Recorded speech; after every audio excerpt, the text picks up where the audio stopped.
Hey everybody, how's it going? It's late night in the power saw shop.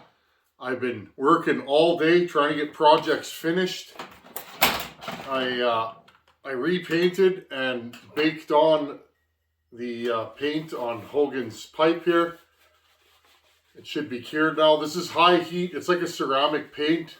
Once you put it on, you heat cycle it and then let it cool. And this stuff seems to last decently well. So I'm going to put this back on Hogan's saw, and then this thing's ready to be shipped, finally. I'm actually really excited to get this thing out there.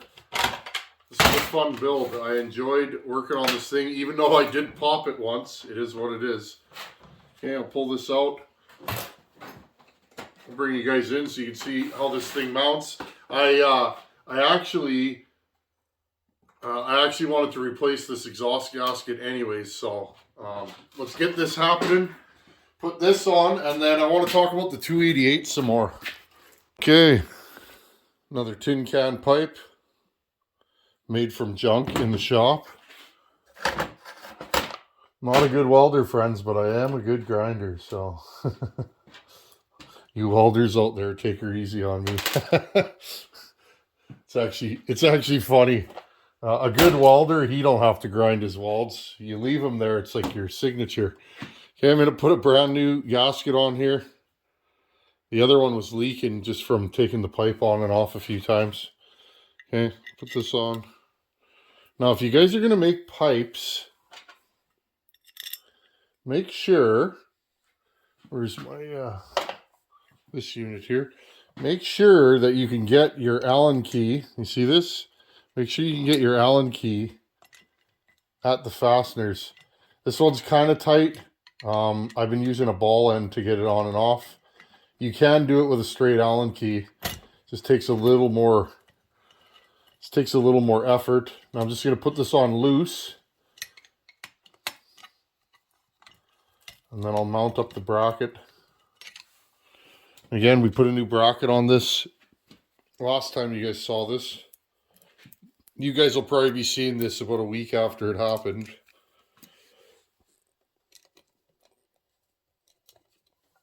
What do we got here? There we go.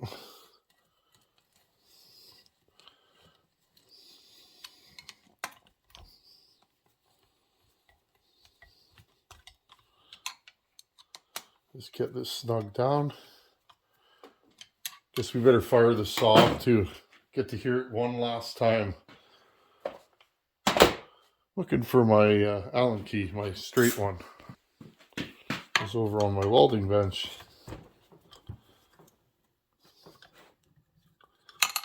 Okay, snug this down just to compress the gasket. There we go. And this one here. This bracket's much better than the last one. Okay, there you guys go. Another tin can. New paint job on it for Hogan. And I'll put the top cover on. And then we'll fire this up one last time. Okay, one last run. I haven't run this thing in a bit. Choke.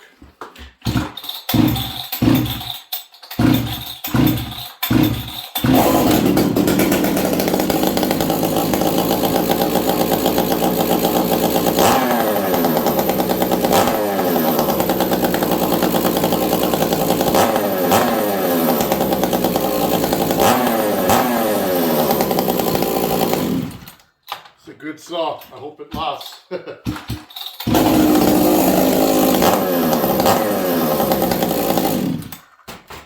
There we go. This thing's going to be awesome. I hope Hogan enjoys it. Okay, I'm just going to sit down here and get set up. So, a couple things I want to chat about today. Been working all day in the power saw shop. Ooh, it's smoky in here. The lightweight piston, I saw in the comments, a couple of guys were talking, and I love this. I love interesting conversations that spring up in the comments section. I like to know what you guys are thinking. So the comments, one fella in the comments posted, he wonders if this piston is so light that it'll throw off the balance of the saw and cause it to vibrate, and whether I should lighten the flywheel or not, or flywheel and or the weights on the crank. Now, I thought about that when I was doing this, but honestly, 10% is not really that much. In fact, friends, what I'm finding with these ported saws, the more efficient... Oh, somebody just ripped by. I hear a two-stroke, friends. Somebody just ripped by on a fast sled. I find these two-strokes, these ported chainsaws, when you port them and you do it well, you increase efficiency in the saw. I find they get smoother. Like the home lights, friends. I will not run a stock home light. They vibrate way too much for these beaten up mitts of mine. I got carpal tunnel pretty good, so I don't like vibration. But what I'm finding when I port and lighten a piston on a saw, I'm finding that they actually get smoother. I hope that makes sense to you guys, but I'm not concerned about vibration and the lightweight piston. Those of you that are interested in that, maybe try it. Try it for yourself when you're building saws. Lighten a piston, weigh it, and take notes and see how the saw runs after. That 266 that I just put down there, that has a pretty lightweight piston in it too, and similar weight reduction in it, and I don't notice... In fact, I find that saw is smoother than a stock saw. So I think if you went 20-25%, and this is just I think, because I don't know, friends, I think you might start running into troubles there. But what I find is single cylinder two strokes, they're not really as particular about piston weight as maybe some multi-cylinder engines would be. But another thing I did today, friends, is I took this piston, I baked this at 450 degrees for 4 hours. Another iron horse trick. Okay, and I baked it for 4 hours. So what that should do, friends, is that realigns the molecules in the aluminum. This piston should be very consistent now, and maybe a little bit harder. I'm not sure. But I thought I would try that. He's been mentioning that to me for years now, and it's like, okay, I'm going to bake this piston. So hopefully this piston lasts a long time. It's all chamfered, and again, it's about 12, 13 grams lighter than an OEM piston. I'm not really too concerned about it. But again, if it does vibrate a bunch, I'll definitely let you guys know. But that's what I was doing today. I threw this in. I have a small tabletop oven, and I use that for cooking paint on, and also for cooking pistons. And a lot of other times, friends, I'll cook paint on top of my wood stove. I did that today. I was doing a bottom end on that 268, and I just threw them on top of the wood stove and let them heat. So anyhow, please keep those conversations going in the comments. I really enjoy reading what you guys think. I find it interesting. And again, try these things for yourself and see if they work for you. I'm a huge fan of lightweight pistons. I'm a huge fan of flowing your pistons. Okay, making the windows big. I have yet to find a saw that I do this to or done this to that doesn't like it. Anytime you increase the airflow through the windows, you will get a saw that just hauls the mail. Like that saw I just started. Friends, that saw is not particularly warm timing number wise, but it sure runs warm. Why? Light piston, flowed windows, low tension ring, huge transfers, and the right port timing. So there's no timing advance in that saw or anything like that. It's just straight up airflow movements, and with a lower exhaust roof, and that thing pulls RPM. It's pretty neat.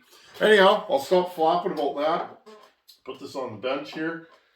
Okay, so sorry friends, I've been in here for 10, 12 hours now, literally all day, and definitely tomorrow's gonna be family day. We're having some visitors, and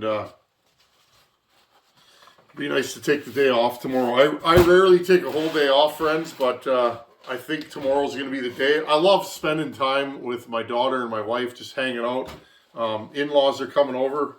My brother-in-law and my mom-in-law are coming over, and we'll have dinner, and it'll be nice. It's nice to have visitors on the farm once in a while. Not often people come over here. Okay, next up on the docket, I'm just going to make sure you guys can see me. I know you guys can hear me because I'm a loud fella. Okay, you guys can see me good. Today I decided, this is my 288 Farmer Tech. You guys have seen this thing. Just looking at the piston. Piston is like brand new in this saw. I'm glad I cleaned up the exhaust port. Remember when I put it together, I did a little smoothing on the exhaust port just to make sure that this thing's gonna live. So what I did today was I want to build a pipe for Caleb's 288, and I don't think I've ever seen a pipe 288, so I thought, why not? I'm gonna be the guy to do it. And these saws don't get a lot of love. They are kind of heavy and clumsy. But I like them. They're just another interesting 280 or an interesting model in Husqvarna's lineup from back in the day, and I like these saws. This is one of the first 288 was one of the first big saws, and when I say big, bigger than 70 cc's, one of the first big saws I ever ran, and I enjoy these. But I like more power. For the weight of this thing, I want more power than they make stock, so that's where the porting comes in. Okay, friends, so what I did today was, I did some welding. I made yet another tin can pipe. I'll bring you guys in and show you it. I'm not done grinding it and shining it up, but I wanted to get this thing happening today and get it welded and more or less tacked up so that I could put it on the saw, on this saw, and see what it sounds like and see if I think it's going to work. Again, I've never piped a 288. I basically copied my design from Hogan's 266. I really like that pipe. It fits nicely, it's compact, and it's a good sounding, nice compact pipe. So I figured, why not make the same pipe for a 288 and see if it works. So I'll bring you guys in, I'll show you this, and let's mount this thing to this machine and hear it. I haven't run this thing yet. I'm not even sure what it's going to sound like. Let's do this. Okay, the next tin can pipe, very, very similar to Hogan's pipe. Hogan's pipe has a little more spread from here to here. This one's a little tighter. I was having a hard time not hitting the top cover on this saw, so that's what she looks like. What size pipe is this? I'll have to measure it for you guys because I know you guys are going to ask me. Hold on. So this pipe is 1 inch ID, so inside diameter. And this pipe is like 0.8, almost 0.9, okay? So just taper down slightly. It looks substantial. This is a heavier wall pipe. I've been using heavy wall pipe because it's way easier for me to weld with my stick welder. Okay, so let's take this. Oh, I got the exhaust. I got the exhaust on there already, or the exhaust gasket. Let's throw this thing together. Okay, and again, so I got this. Okay, make sure you can mount the bolts. Put this one in. It's funny, friends, the owner of this pipe is calling me right now. Sorry, buddy, I can't answer your call. True story. See if I can get this in here, friends. Don't block it, you guys. Okay, put that one in.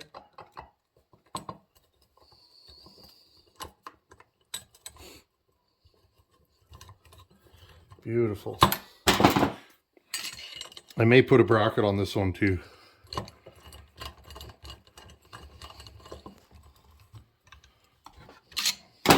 Now I could have made this a little bit taller, but I don't really want to melt the top cover.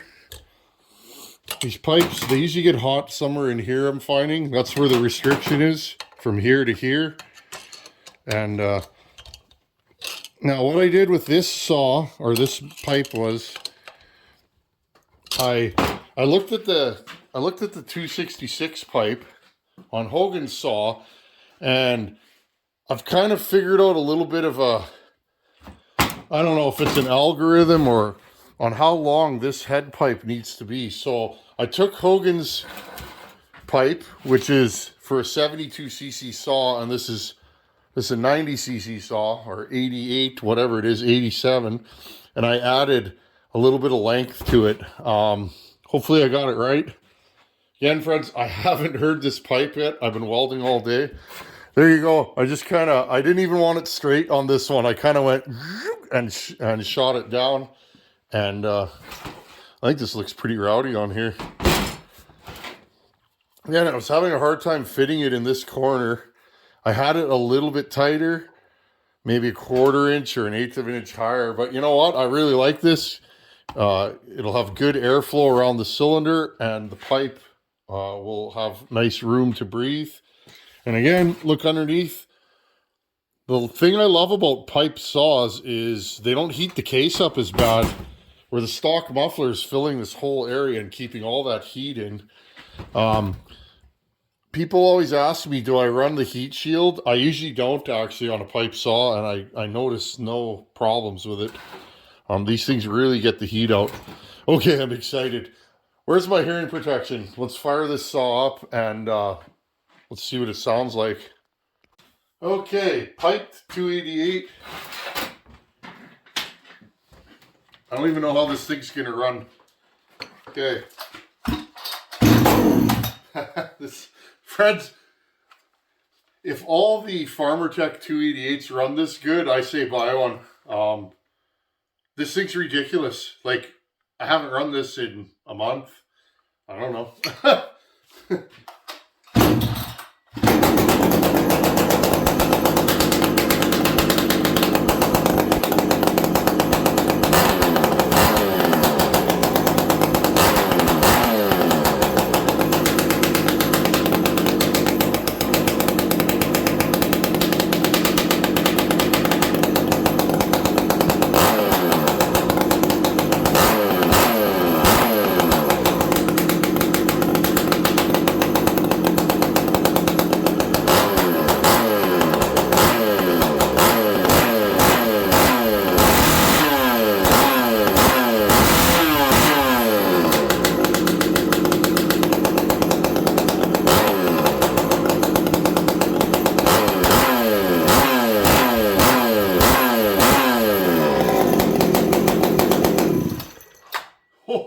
I think we have a winner.